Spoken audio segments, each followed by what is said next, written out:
Eu sou a professora Karen Franklin. No momento, vou presidir essa sessão, vou como coordenadora dessa sessão, juntamente com o professor Luiz Bezerra, que ainda não conseguiu acessar, mas, de qualquer forma, nós vamos começar no horário para que todos tenham a possibilidade de apresentar no tempo o seu trabalho e que a gente possa ter os nossos 10 minutinhos de discussão, certo? Professora Ada, a senhora é a orientadora da Ana Lorena? Isso. Seja bem-vinda, professora. Obrigada, Karen. Bom trabalho para nós. Tá certo. Então, Ana, como ninguém ainda chegou, eu não sei se você pretende esperar um pouquinho ou vamos dar início e as pessoas vão entrando na sessão. O que você acha?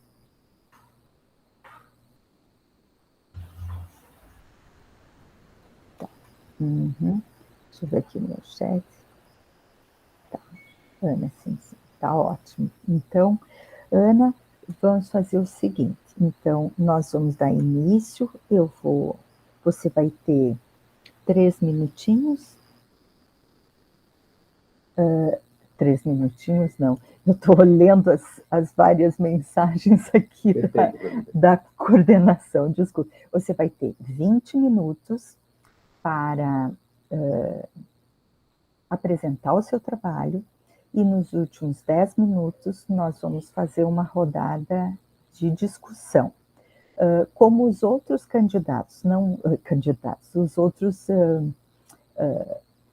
palestrantes não chegaram até agora, nós vamos fazer apresentação e discussão, certo? E se sobrar no final, lá no final do nosso dia, alguns minutinhos, a gente faz uma nova rodada de discussão entre todos os participantes, certo?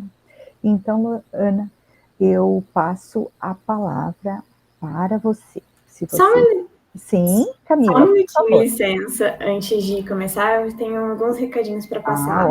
Primeiramente, eu sou a Camila, eu sou a monitora da sessão, então se vocês precisarem de qualquer coisa, é só falar comigo. A oficina está sendo gravada e caso alguém se oponha que o material seja disponibilizado, a gente pede para, por favor, avisar verbalmente antes de iniciar a apresentação, porque daí a gente edita e corta também. E a gente está fazendo um controle de presença, que no caso eu vou preencher um formulário e para depois gerar o certificado. Qualquer coisa, só fala comigo mais uma vez. Obrigada. Ana Lorena, a palavra é sua, então. Olá, boa tarde. A gente não vai esperar, então, né? Os demais? Não? Ana, o som está muito baixinho. Eu vou tirar bem aqui. Melhorou agora? Sim? Agora sim. Pronto, então eu vou só expor aqui o meu texto. Eu queria dizer para a Camila que, como o texto ainda não está acabado, eu não me sinto à vontade ainda em expor ele, certo? Tipo, para ser gravado, para ser replicado.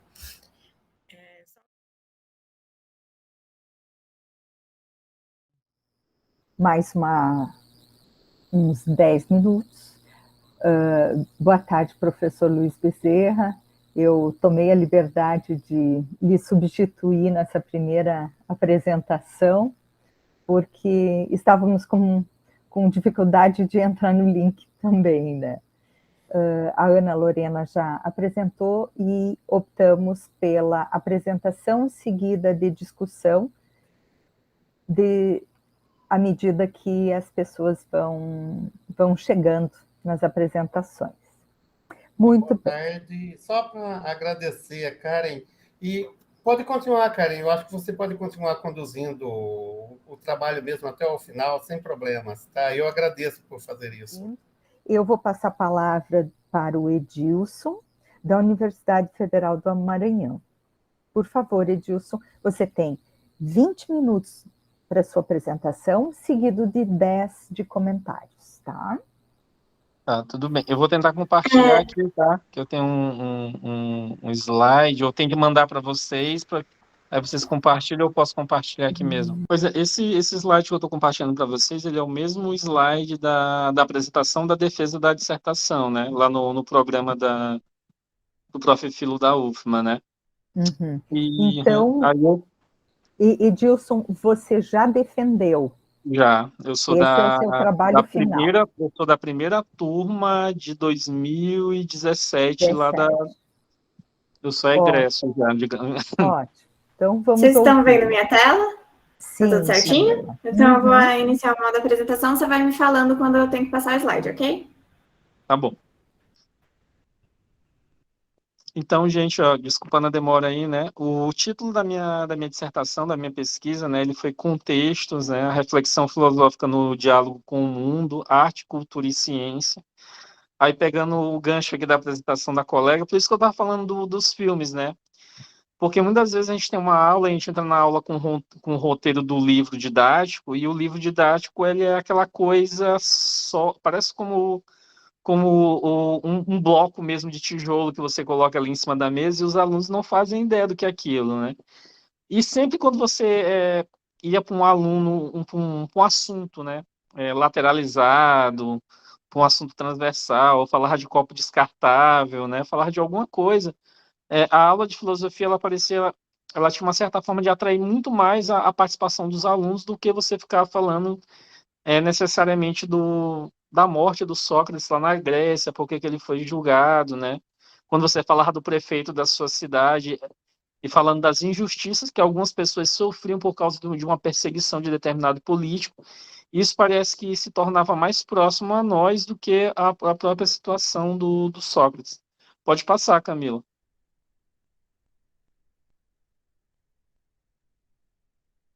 Aí o que acontece?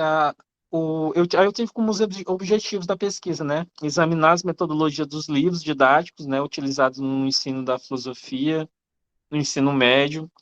Eu consegui fazer a análise de mais ou menos uns 16 livros mesmo, assim, dos que estão em circulações. Aí eu fiz um recorte dos que eram mais usados, né? Dos mais famosos, por uma escolha pessoal também, e pela escola que eu trabalhei, né? E apresentar propostas didáticas de ensino de acordo com os conteúdos interdisciplinares, né? Uma das propostas também era saber se dentro desse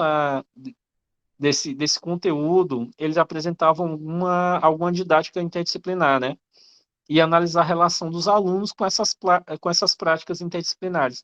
Será que ficava mais fácil a gente apresentar essa interdisciplinaridade ou mais difícil? Pode passar.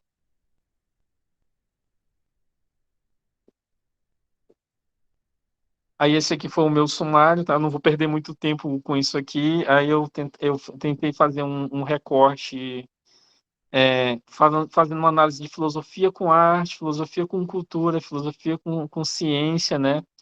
Aí eu faço um apanhado, né, da filosofia no ensino médio e essa questão da interdisciplinaridade. E no final da pesquisa, eu tento construir 3 propostas didáticas, né, 3 sequências didáticas, cada uma relacionada, né, com uma das propostas do tema. E o último capítulo, ele foi a parte do campo da minha pesquisa, né, que foi dentro da sala de aula, onde eu tive uma ajuda muito grande, que eu encontrei a dissertação da Renata Aspes, que ela foi até orientanda do professor Silvio Galo, né? E, coincidentemente, se eu não estou enganado, em 2018, teve o Fórum de Educação lá em São Luís, lá na UFMA, e eu encontrei com o Silvio Galo e ele me deu a indicação desse material da Renata Aspes, né, de como fazer, que ela fazia também uma análise etnográfica, né, voltado para o ensino de filosofia. Pode passar, Camila.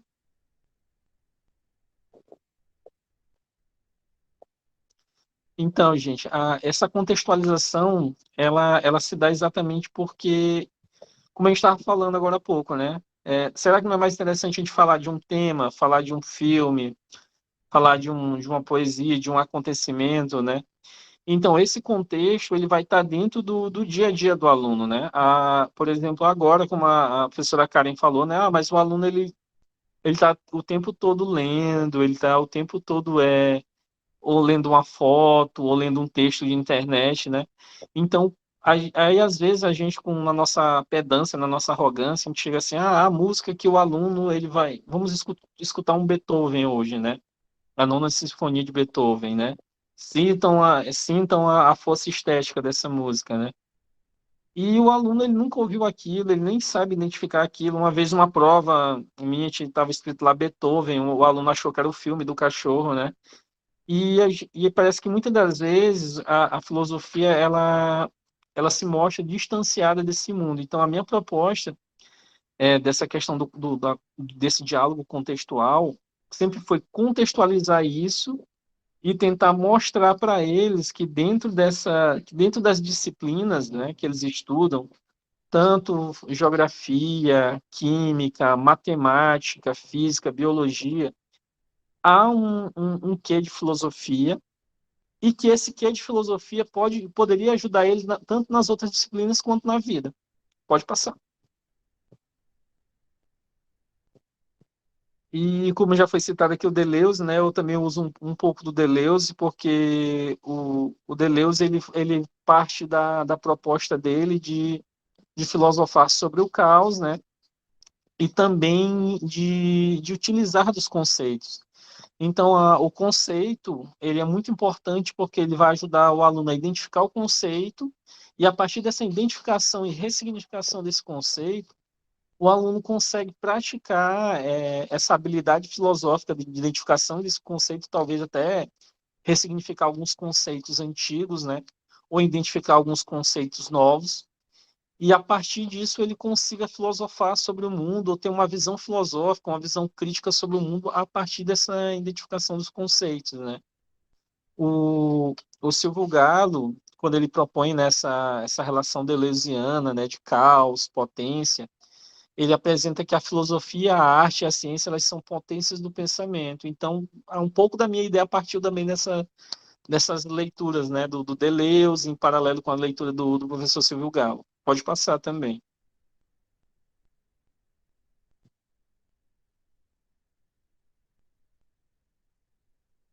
E na, e na eu demoro um pouco, gente, é porque quando eu peço para Camila passar, aí na minha cabeça, aqui na minha tela, eu estou passando, entendeu? E eu não passei, eu fico esperando a imagem mudar. Então, a arte, quando eu escolho arte, cultura, né, e ciência, eu parto do pressuposto de que a arte ela é uma expressão do mundo, uma forma de você descrever e falar do mundo. E essa forma como a arte ela expressa o mundo, né, ela também perpassa pelas épocas, né? Então, cada época, as formas de expressão artística elas vão mudando e vão se adequando conforme esse mundo vai se modificando também. E isso vai estar intimamente relacionado com a cultura, né? E a cultura, ela é essa construção desse mundo histórico. E a ciência, ela já entra no aspecto de ser uma interpretação da realidade vivida em todos os seus aspectos científicos, né?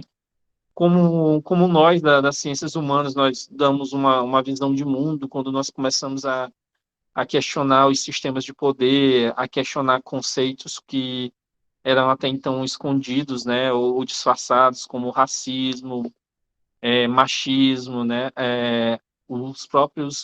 as próprias formas de dominação das elites. Então, todos esses conceitos, né, que outrora eles eram, digamos, alguns deles eram aceitos, né, nós acabamos desconstruindo e desmistificando algum deles, e a ciência, né, dentro também do seu aspecto hoje, principalmente na pandemia, ela se mostrou de uma relevância, de uma importância não só para o descobrimento das invenções, mas também para o entendimento, né, e da coexistência das pessoas entre si. Pode passar. E no aspecto do terceiro ponto, né, da minha dissertação, que eu apresento, tem um texto do Denner, né, que é um apanhado de vários artigos, né, eles fazem uma pesquisa utilizando a filosofia e geografia, filosofia e matemática, de vários cantos do Brasil. É um livro de 2013, você acha na internet, a filosofia e interdisciplinaridade. E nós temos, de forma metodológica, eu consegui descobrir também o livro do Jaime Paviani, que fala da interdisciplinaridade e dos conceitos, né? Ele vai tentar desmistificar, ele vai fazer uma análise do conceito de interdisciplinaridade, transversalidade, né? Então, todos esses conceitos, eles são interessantes, por quê? Porque se fala muito em interdisciplinaridade e às vezes as pessoas confundem o interdisciplinar com o transdisciplinar e com o pluridisciplinar, sendo que o interdisciplinar ele tem uma específica característica bem peculiar, que seria você parte de um ponto comum e a partir desse ponto comum você vai se desmembrando para os outros pontos, né? Camila, pode passar, pode passar, passa, passa, passa mais. Bem, esse aí, tá? Obrigado. Então, isso que eu estava falando para vocês podem ver, né, que aqui tem um diagrama sobre interdisciplinaridade, que ele fala de uma cooperação do diálogo entre as disciplinas, né? A minha proposta seria que, na metodologia da instituição de ensino, né, é isso pensado para o ensino médio, a filosofia ela fosse o tronco comum das outras disciplinas e que a filosofia ela pudesse ela servir de alicerce, de ajuda para as outras disciplinas. No caso, ficaria esse quadrado do meio superior como filosofia, aí poderia ser matemática, biologia, português, né? E a filosofia ela serviria como um suporte para essas outras disciplinas, né? Hoje, se você for pegar a BNCC, como está montado a estrutura curricular da BNCC, você tem uma espécie de tronco comum, que seria um tema, né? E esse tema ele vai perpassando pelas 4 disciplinas que formam o núcleo de humanas. Se eu não estou enganado, eu peguei eu estava analisando um material que tinha até ciências humanas e sociais aplicadas à matemática, né? Eu não tive ainda tempo de olhar esse material com cuidado, mas é uma proposta muito interessante. A própria proposta da BNCC em si, ela é interessante. O problema dela seria o problema de aplicabilidade e de tempo para a gente elaborar essa proposta, mas ela é uma proposta, eu acho assim, ela de certa forma interessante até certo ponto, até no ponto que você não retira os conteúdos da disciplina, né? Mas que você tem uma propensão de abrangência do conhecimento como um todo muito grande, tá? Pode passar. E uma das metodologias que eu utilizo são a questão das metodologias ativas, né? Onde você tem a formatação da aula como objetivo geral, né? Aí você tem o objetivo específico da aula, o que aquela aula ela apresenta, né? E os conteúdos. Aí você tem as atividades que vão ser feitas em sala de aula e as tarefas, né? Por que que isso é importante? Vocês lembram lá quando a gente estava falando dos filmes, né, do cinema como uma ferramenta muito importante na aula de filosofia, no ato de filosofar, e que muitas das vezes a gente passa um tema, passa a resposta e depois passa o filme, né? Aí o que acontece? Muitas das vezes a gente tem alguma atividade nesse sentido lúdica que ela se perde, ela se torna esvaziada no decorrer da aula, por quê? Porque a gente não sabe aproveitar aquela ferramenta enquanto um problema filosófico, enquanto um problema mesmo, enquanto uma questão. E muitas das vezes a gente passa ele mesmo para tentar elucidar alguma coisa de forma estética, porque a gente achou bonito, porque ele é capaz de chamar atenção, mas a gente não consegue utilizar aquela ferramenta para que ele seja uma indagação para aquelas pessoas que estão assistindo ele. Eu lembro que tem um filme que eu gosto muito, né?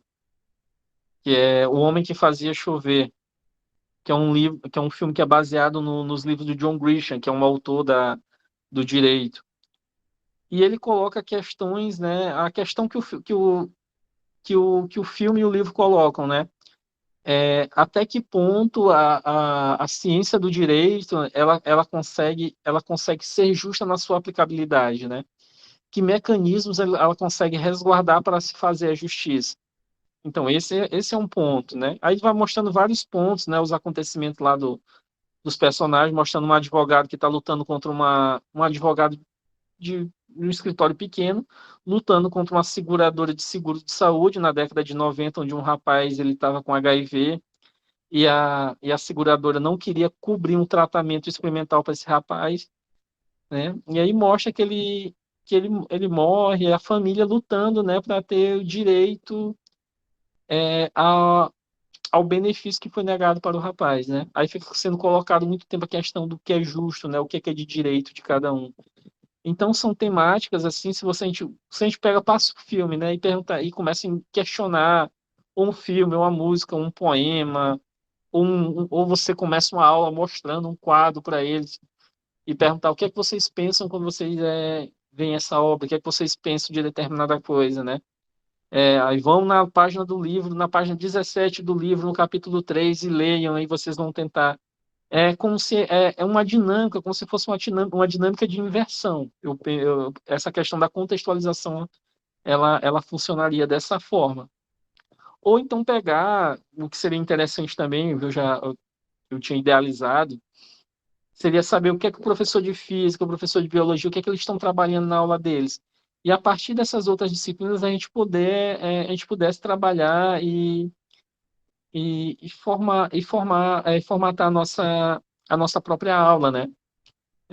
Seria mais trabalhoso para todo mundo, penso eu, mas eu penso que seria de uma forma, pode passar. E nesse último, né, eu faço um plano de aula que seria uma sequência didática, e vocês podem ver que são 3 aulas, né? Uma falando de estética, né? Que seria apresentar algumas discussões e questões filosóficas, né? Os conteúdos do que é estética, aí uma proposta de dinâmicas de atividade também, né? Aí seria essa sequência didática, ela seria em 3 momentos. Essa aqui seria uma proposta de estética. A estética, né? Seria a aula 1. A aula 2 seria a arte e a expressão criativa da sensibilidade, né? Em investigar algumas das teses que mais se destacam na tradição da filosofia, né? E o último seria o que é a arte, né? O objetivo seria aprofundar a investigação filosófica, né, desses 3 campos da atividade estética, da grande destaque do mundo atual e, em especial, a relevância para o jovem que completa seus estudos no ensino médio, né? E a avaliação, né, seria em busca do conceito, né, do citado pelo Nietzsche, né, que seria entre a filosofia da arte, qual o significado dessa expressão, né, eu perguntar para eles o que é arte, né, por isso que nesse caso aqui a questão ela ficaria só no final mesmo, né, seria a partir de toda a discussão do que a gente teve, perguntar para eles o que é arte, o que é que vocês entendem por arte, né, se a música lá do cachorro lá, o Ivan do Palua, né, se aquilo ali pode ser entendido por arte, né, e qual a diferença, poderia ser, esse aqui é um exemplo, tá? E qual a diferença da música, dessa versão que foi dada para que o artista original que tinha composto a melodia, o James Blunt, teria entendido da música, se haveria alguma ligação, né? E basicamente essa foi a proposta da minha pesquisa mesmo, tá? Pode passar. E por último, dentro da sala de aula, né, eu fiz uma pesquisa etnográfica, onde eu fui para o Instituto Federal do Maranhão, lá em São Luís, no bairro do Monte Castelo, né, onde eu assisti às aulas do professor Jorge Leão. E é muito interessante, né, porque as aulas do professor Jorge Leão, primeiro, às vezes, elas não aconteciam dentro da sala de aula, elas aconteciam no pátio da escola, porque ele tinha um problema de saúde e tinha algumas escadas lá que ele não tinha acesso para ele. E ele, às vezes, fazia essas aulas no pátio da escola, assim, de uma forma bem socrática mesmo. Ele trazia um violão, ele tocava uma música, né? Ele tinha uma didática muito interessante, que ele dava um poema para um aluno levar para casa, aí na próxima aula o aluno ele trazia a interação e o entendimento, né, dessa poesia. E para mim foi uma época, assim, foi uma observação muito profícua, porque você via uma forma, né, de didática de filosofia assim, bem diferente mesmo, uma coisa assim menos mais leve, né? Onde eu acho que se cumpre o papel da filosofia não só enquanto formar uma consciência crítica, mas também um espírito livre, né? Uma leveza para esse mundo. Eu acho que a gente precisa um pouco mais de uma sensibilidade no olhar e na forma de pensar das pessoas, tá? Pode parar, Camila. Pode, até aí tá bom para mim. E na conclusão, né, foi isso que eu acabei de sintetizar aqui para vocês, né? A proposta é essa, não sei se vocês acharam interessante, né? Mas, em suma, a a análise dos livros didáticos, eu acho que foi a parte mais trabalhosa que eu tive, assim, porque tem muitos manuais de filosofia, gente, tem muitos, né? As editoras ganham dinheiro com isso, e cada instituição, você não escolhe o seu, né? Quem escolhe é a instituição. Eu ainda não trabalhei, né? Agora que, depois, com a BNCC, que eles estão perguntando, eles estão mandando a gente, eles estão pedindo para a gente analisar para saber qual o material que a gente está querendo, mas até então é um acordo que a instituição, que a escola faz com a editora, né, e acaba escolhendo aquele material. Isso atrapalha, eu penso eu que isso atrapalha muito o professor. Eu não sei se alguém aqui já passou por isso, tá? Bem, e foi esse meu trabalho aí, né, que eu apresentei em 2019. Às vezes eu penso em maturar mais, em desenvolver mais alguma coisa, né, mas a gente não sabe quais os caminhos que a gente está seguindo na educação. Tá toda uma coisa assim muito, parece que desde 2017 tá alguma coisa muito obscura para a gente da filosofia que trabalha com a educação básica. Eu acho que até o pessoal tá na graduação também, né? A gente está sendo um pouco assim, digamos, rechaçado, mas e o que é engraçado, né? A gente é rechaçado, mas sempre nos Enems, nos vestibulares, há uma importância, né? Há um calafrio, um frio na espinha que a gente passa para quem vai fazer a prova, né? Eles ficam sempre com aquela dúvida, tanto o corpo estudantil quanto o corpo docente das instituições. Eu acho que a filosofia ela causa esse medo, que parece que eles não conseguem entender de fato o que, que a gente é da filosofia ainda direito. Eu acho que nem a gente entende direito também o que é. Mas obrigada, Camila, por ter me auxiliado aí. Obrigado, professora Karen, pela paciência e vocês também. Desculpe pela atrapalhada técnica. Obrigada, Edilson, pela sua apresentação. Agora eu vou passar a palavra para quem quiser se manifestar. Professor Luiz. Por enquanto eu vou mais ouvir, daqui a pouco. Tá certo. Alguém tem alguma questão? Então, eu vou fazer alguns comentários, Edilson, e te perguntar especificamente algumas coisas. O cerne da tua dissertação, então, foi essa análise dos livros didáticos disponíveis na época, né, em 2017, 2018, para o ensino de filosofia. Isso iniciou a tua apresentação e também é o teu último argumento, né, de que os professores têm algumas restrições de acesso, de escolha, talvez, do livro didático de filosofia, que inviabiliza, muitas vezes, a própria condução do professor, porque aquele é o único livro disponível, talvez, na escola. Pergunto a você, na sua região, né, na sua escola, o professor de filosofia sempre tem que usar o livro didático ou ele é livre para construir os seus materiais? Essa é a minha primeira questão.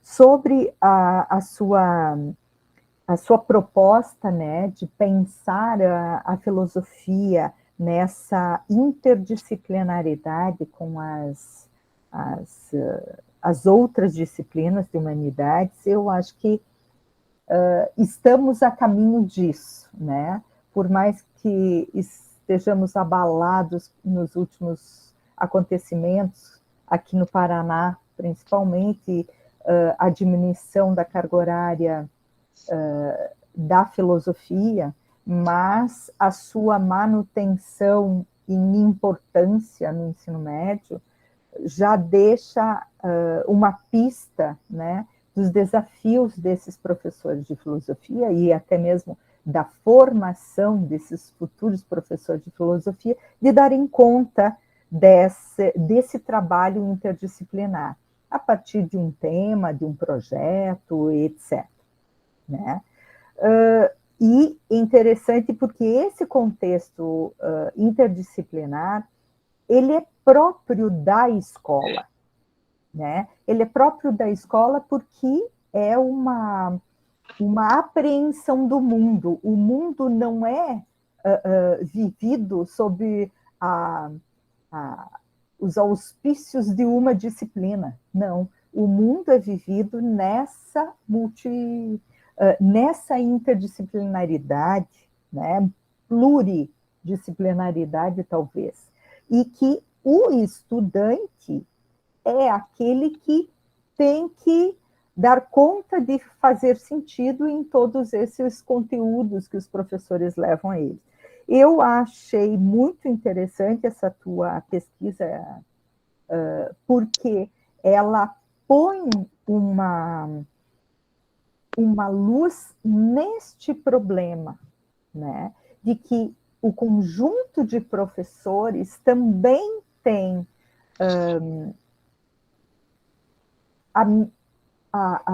tem que ter, né? O conjunto de professores também deveria ter essa preocupação de dar sentido àquilo que ministra aos estudantes.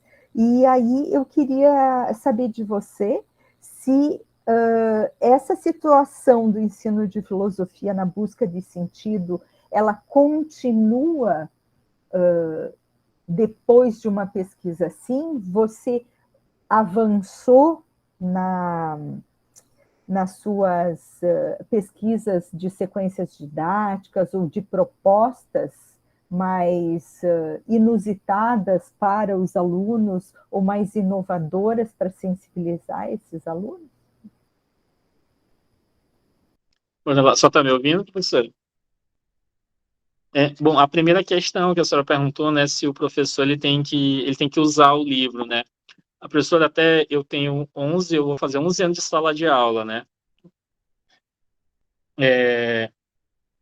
Nas escolas particulares, você é obrigado, você recebe cobrança se você não utilizar o livro, né?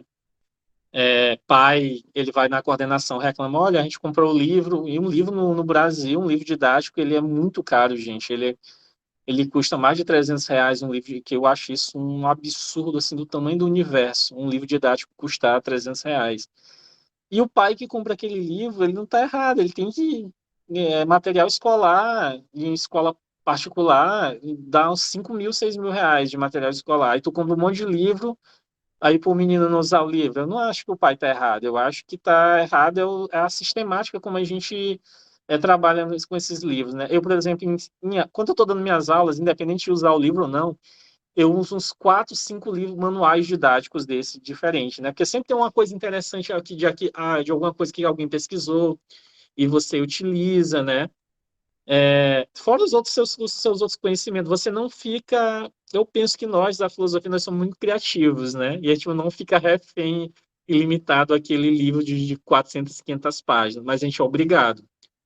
Na escola particular, eu trabalhei 2 anos no Instituto Federal, agora durante a pandemia também. Eles te dão um livro, né? E o que ajudou durante a pandemia para o aluno mais carente foi o livro. Porque o aluno ele não tinha tablet, ele não tinha celular, né? E a gente dava um jeito, professor, e fazia imprimir aqui um roteiro de estudo para o aluno com atividade para ele fazer. Ó, ler a página tal do livro, passar aí colocava algum link de vídeo no YouTube para ele assistir, porque o acesso deles à internet. Então, nesse sentido, o livro didático ajudou, né? Só que isso, eu vou pegar as palavras do professor Jorge Leão, né? Isso engessa o professor, né? tem um lado positivo e um lado negativo. Acho que decido deixar assim, ó, professor, como é que vai ser a sua aula? Que nem a gente monta a aula na graduação, a gente não escolhe os livros, escolhe os materiais, o que é que a gente vai fazer. Eu penso que o professor do ensino básico, se ele tivesse essa liberdade, a aula ela seria mais fluida. E no que tange a sua segunda questão, professor, eu agradeço muito pelas observações, tá? A pesquisa avançou na preparação dessas aulas, porque, como eu sou professor, né, a gente está sempre dando aula, a gente está sempre inventando alguma coisa, né? A gente está sempre procurando criar alguma coisa diferente. Uma das coisas que eu coloquei recente nas minhas aulas foi anime, né? A animação japonesa, que eu tenho alunos que eles são loucos por anime e tal, que eles se chamam de otakus, né? E eu gosto muito, eu sempre gostei, né? E eu percebi assim, cara, se eu utilizar isso aqui, eu escrevi até um artigo com uma colega na época como uma proposta, né? E eu acabei em seguida utilizando essa mesma proposta do artigo, né? Utilizar os animes como ferramenta para ajudar eles a filosofarem, né? Então essa foi uma das pesquisas, uma das coisas do mestrado que eu trouxe para a sala de aula. E algumas coisas do que eu vinha pesquisando também, na época do mestrado, na época que eu estava compondo a dissertação, algumas coisas eu mudei, né? Eu retirei, não. Foi uma viagem mesmo assim, foi uma teorização, digamos assim, né? Teoria já está colocando isso, né? Uma hipótese, uma ideia fraca. E algumas delas saíram e outras entraram, né? Mas eu continuo sempre pesquisando assim, como melhorar, porque isso deixa a gente muito triste, porque a maioria dos alunos, por onde eu passo, eles não têm um interesse assim, muito na filosofia, porque eles acham uma coisa assim desinteressante, porque ela não produz nada material. Eu tenho muito aluno que gosta de robótica, mecatrônica, tem um laboratório lá de fazer robô, lá, eles vão todos para o laboratório, né? E geralmente a gente tinha um grupo de um café filosófico, né? E geralmente quem participavam eram as meninas, as mulheres, parece que elas têm uma percepção maior e uma observação também, nada a ver com o que a gente está falando, né? Mas as meninas, nossas meninas adolescentes, elas têm um posicionamento crítico e político muito maior do que os nossos meninos hoje em dia. Não sei se isso faz parte dessa nossa cultura da sociedade machista, patriarcal, mas as nossas mulheres, né? As nossas futuras mulheres aí, as meninas, elas vão dominar o mundo nesse sentido. Esperamos. Estamos trabalhando para isso. Mas é interessante esse seu comentário sobre essa diferenciação, né, de interesse até. Mas talvez a gente, enquanto professor de filosofia, tem que conseguir fazer os links do interesse do aluno para o nosso texto filosófico. Você falou em robótica, agora eu me lembrei da reflexão do Descartes sobre os autômatos. Ou seja, a origem da robótica está lá. A gente, por vezes, pode, a partir de um pequeno texto, de um pequeno exceto da filosofia, fazer com que se pense como a gente chegou até aqui, né? Qual é o conceito de autômato, qual é o conceito de robô, né? E de ciborgue, etc., que envolva o aluno cada vez mais no texto filosófico, mas também que dê vazão aos interesses deles. Né? Isso eu achei interessante. E parabéns pela tua pesquisa, mestre Edmilson, e esperamos que você continue nessa trajetória da pesquisa. Deixa eu ver se A gente estava lá no Maranhão, a gente estava assim, a primeira turma, né? A nossa primeira turma foi um pessoal assim, apareceu muitas ideias novas, muita proposta de dissertação nova, né? Para mim, tinha uma do colega meu, que eu falei assim, cara, o teu trabalho de pesquisa ele é o mais sensacional aqui de todos os nossos trabalhos, que era a proposta de um vocabulário filosófico, né? O ensino básico mesmo, né? Tipo um glossário mesmo, assim, era alfabetização filosófica, lembrei, alfabetização filosófica. Aí eu achei muito, muito sensacional. Eu falei assim, cara, isso aí vai dar muito certo, isso aí dar projeto para um doutorado, né? Aí bora esperar sair o doutorado profissional de filosofia. Se tudo E der certo. eu fui mais pro lado do currículo, né? Eu fiquei assim, muito interessado na questão do currículo. Eu falo assim, não, tem que mudar o sistema. Se a gente não mudar a sistemática de como as aulas vêm, nada vai dar certo, tá? Mas obrigado, professora. Obrigado a Camila aí, nossa assistente aí. Uhum. Eu gostaria de saber se Adriano Souza está presente. Lindenberg Souza e Castro. Eu acho que não, né? Não temos mais. Acho que gostaria de agradecer, então, a nossa sessão foi mais... Professora? Oi? Desculpa. Professora Karen, no caso, houve apenas a apresentação do Ed, foi isso? Não, houve a da Ana Lorena Lima, da UFC. Nós iniciamos às 2h.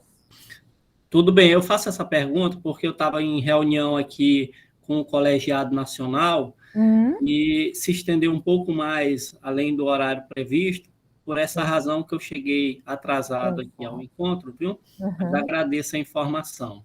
Tá certo.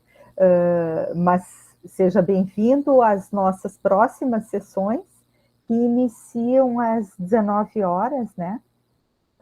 Ou vocês podem migrar, Camila, por favor, migrar para uma outra sala que nós também temos apresentações. Por favor, Camila.